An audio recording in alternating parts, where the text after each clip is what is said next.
ببین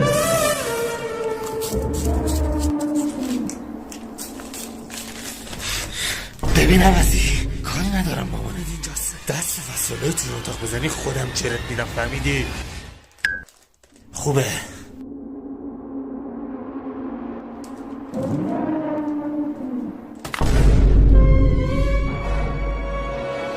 به خدا من نمیدونم. مامان من نداردم. مامان گوشت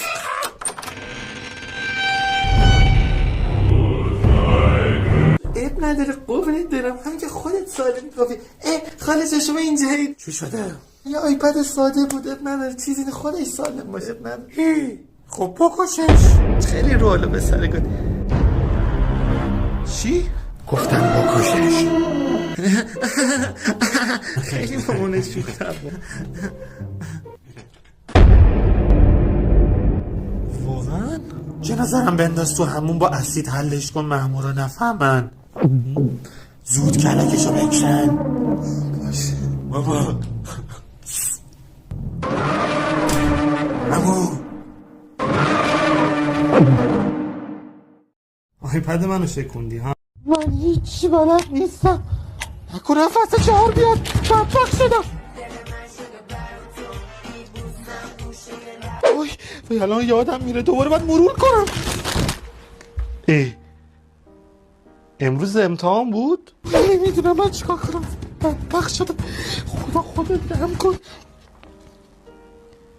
13 و نیم. 13 و نیم؟ بدبخت شدم. خاک سرم. یعنی تجدید نشدم؟ خاک سرم. خدا شکر. بازی بسته، غذا آماده است. مامان این بازی تموم شه میام. نه امروز دوست دارم خانوادگی غذا بخوریم. همین الان استوبش کن. نمیتونم استوبش کنم مامان. چرا نمیتونی؟ چون بازی آنلاینه مامان، من دارم با یه سری آدمای دیگه بازی میکنم. آها داری با امیرسام بازی میکنی. بذار من الان به مامانش میگم امیرسام استوبو بزنیم تا تو بیا غذا تو بخوری. نه مامان با امیرسام نی، دارم با یه سری آدم رندوم بازی میکنم. چی؟ داری با غریبه‌ها بازی میکنی؟ تموم شد. بده من کنترل رو. من بابا چند بار بهت گفتیم با غریبه‌ها بازی نکنی. بذار به بابات میگم. بچه ننه آخه مامانت نمیذاره بازی کنیم. خفه شید. چی گفتی؟ نه مامان با تو نبودم. پس با کی داری حرف میزنی؟ داری با غریبه ها حرفم میزنی؟ تا 1 ماه بازی بی بازی.